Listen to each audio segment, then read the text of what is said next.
Bonjour, aujourd'hui nous allons parler du désir féminin et masculin et des différences qu'il peut y avoir.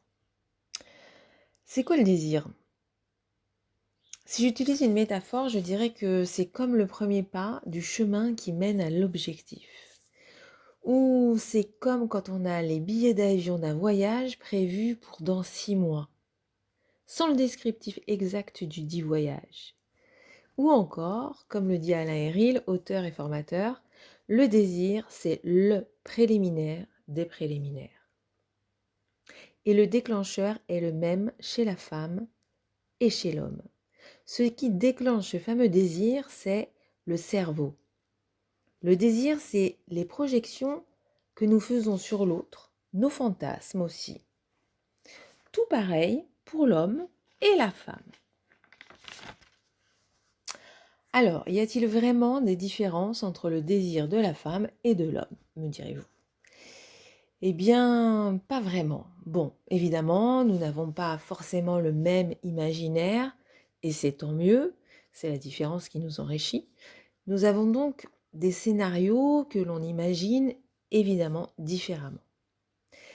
Par exemple, le désir masculin passe peut-être plus par la projection d'images directement sexuelles, alors que le désir féminin peut se déclencher par une ambiance, un scénario, une situation agréable. Par contre, il y a une vraie différence. Elle est physiologique. Biologiquement, un homme est programmé pour éjaculer au bout de 17 secondes. Et ouais, 17 secondes. Fort heureusement, les hommes sont capables de durer plus longtemps pour prolonger le plaisir. Et c'est à ce moment précis que l'on rentre dans la relation sexuelle et non plus dans le coït pour la reproduction. La femme, elle, n'a pas besoin d'atteindre l'orgasme ou même avoir du plaisir pour tomber enceinte. Le clitoris est le seul organe du corps humain qui soit uniquement dédié au plaisir. Et ça change beaucoup de choses. La femme peut avoir 4 ou 5 orgasmes pendant le même rapport, alors que l'homme, après l'orgasme éjaculatoire, il a besoin d'un temps de latence, d'au moins 10 minutes. Alors oui, ça peut changer pas mal de choses, cette petite différence biologique. Dans tous les cas, tout part du cerveau. Alors je fais cet audio aujourd'hui suite à une question. Cette question c'est: peut-on considérer l'activité sexuelle comme une source de bien-être? Oui, bien sûr, et ça se situe toujours au même endroit. Encore une fois, le même pour les hommes et pour les femmes, le cerveau. Et oui, ces petites molécules sécrétées par celui-ci, les neuromédiateurs. Quand on éprouve du plaisir, du coup je place arbitrairement le plaisir dans le bien-être. Donc quand on éprouve du plaisir, les muscles se relâchent, le corps s'abandonne, le regard devient flou, le temps se dilue, de la plénitude jusqu'à, parfois, pas toujours, l'extase. Vous l'avez peut-être déjà ressenti lors de la pratique d'un sport ou de relaxation justement, ou encore lors de l'orgasme sexuel. Et c'est les endorphines qui interviennent comme une récompense. Elles sont libérées lors de situations de stress et de façon plus importante pendant et après l'exercice physique. Elles provoquent un bien-être immédiat.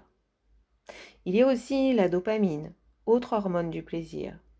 Elle intervient par la vue d'un beau paysage, par le sport, la nourriture, mais le plaisir sexuel est probablement son meilleur stimulant.